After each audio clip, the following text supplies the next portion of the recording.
Yang dikatakan puasa itu apa coba? Enggak, ini latihan jadi ahli fikih. Yang dikatakan puasa itu apa coba? Menahan. Umumnya orang kan menahan lapar dan minum dari fajar shadiq menjadi sampai terbenamnya matahari. Nah sekarang pertanyaannya kalimat menahan apa? Lapar dan haus itu maknanya itu kan sebetulnya masih salah. Redaksi itu salah. Karena juga nggak boleh hubungan intim, nggak boleh memasukkan apa saja ke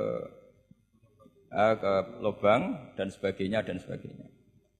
Terus lalu batasannya sampai matahari terbenam.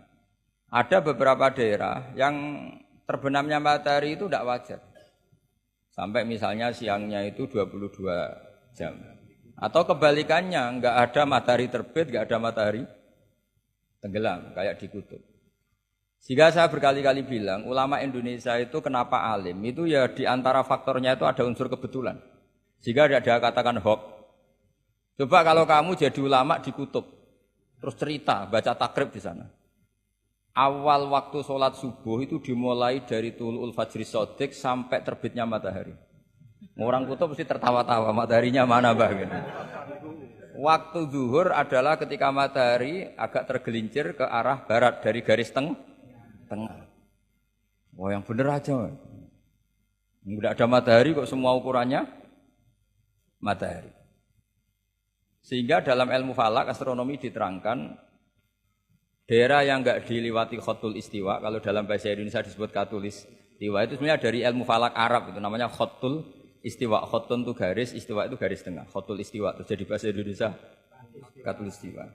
Kayaknya tidak mungkin lah orang Indonesia pertama ahli falak, mesti yang ahli dulu itu orang Arab, karena ilmunya dari Arab.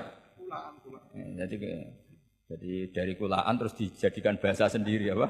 Katulistiwa. Karena kita ngaji di Indonesia, kebetulan Indonesia termasuk daerah yang dilewati apa? Katulistiwa. Sehingga waktu kita normal, trennya ya 12 sama berapa? 12.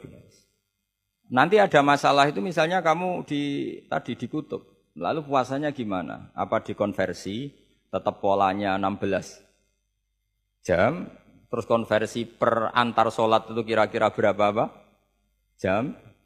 Taruh saja misalnya kamu sudah zuhur jam 12, ya trennya asarnya ya jam 3. Kan nggak mungkin habis zuhur jam 12, asarnya jam 1.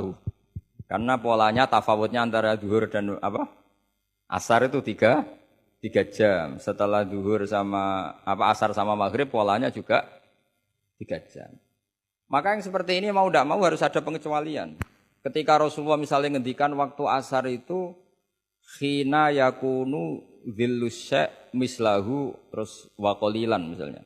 Waktu asar dimulai apa? Dhillus syai' mislahu. Jadi kalau sesuatu 1 meter bayangannya 1 meter. Lah pas lebih sedikit itu berarti sudah waktu asar kan gitu. Ukuran dulu kan enggak pakai jam. Ya.